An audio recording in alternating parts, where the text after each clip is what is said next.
So to add to that, if I had any complaints, because I can be very uh, complainy if I need to be. The tank, man, like they could have half a gallon bigger, maybe, whatever. It's a 2.1 gallon tank. And for $260 right now, you can buy in a service upgraded tank that brings it up to 3.2, I believe. But even with that, I average with my heavy hand riding between, I'll say an average of 50, because on the highway I'll do 45 to 55, and even on some of these dirt roads that's wide open, I'll be at 45 pretty easy. But I still get 70 miles to the gallon. So you're talking 140 miles before you have to worry about even really running out. And that's being on it. The biggest issue that I have as far as riding it daily would definitely have to be the gearing. Like, this bike feels like you're at the end of first gear or at the very bottom of second gear when you're cruising around areas like this. When ideally you should probably be mid-range second gear or working toward the end of first, in my opinion, with a 300 with this weight. Like a 400 would probably be no problem out here, but, or 450, but yeah, and I could probably fix that with a sprocket. I'm just, that's my overall thoughts. Like, the biggest issue has been, yeah, the gearing. You wind out first so fast. It reminds me of a tractor.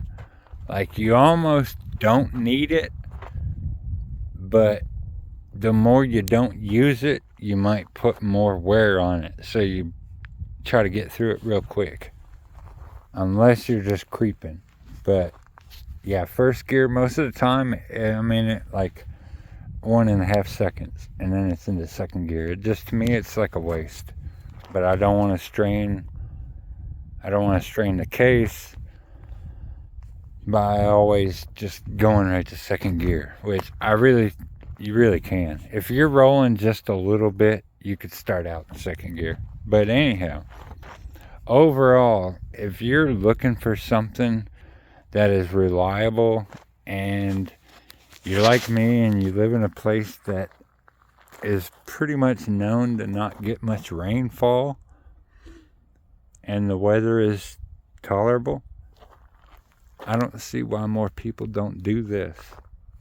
Like, it cost me $75 for the year for this insurance. And it costs, yeah, I won't even say, but it don't cost much, even if you're to finance this. You basically, I figured it out. You have to make $10.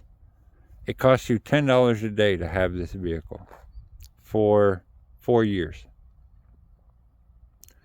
And most people's vehicles cost around average of $35 per day. If you're paying a note on your vehicle, you're somewhere starting at 25 bucks a day that you have to make it worth it having a vehicle like that.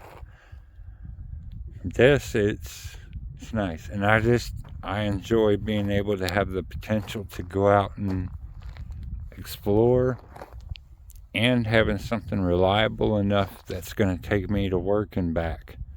And it doesn't make it such an impact on the environment. Not trying to go all weird like that, but this is very, very low impact. Very small footprint. These things don't even... Oh, that's the other. I've got it registered in Tucson. There was no emissions, MARTA, or whatever y'all call it. I didn't have to do any of that. Nothing. It's a no-brainer. Like, unless... And here's the other thing, like, people are like, well, okay, well, how are you going to get groceries, all that? Bro, have y'all not heard of Uber, DoorDash, Walmart Plus?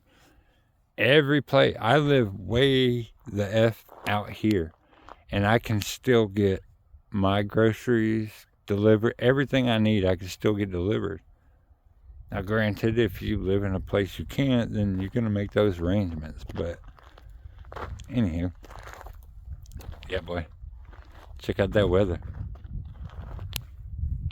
It's blue skies and sunshine. And this is almost mid-December. Why wouldn't you own a bike?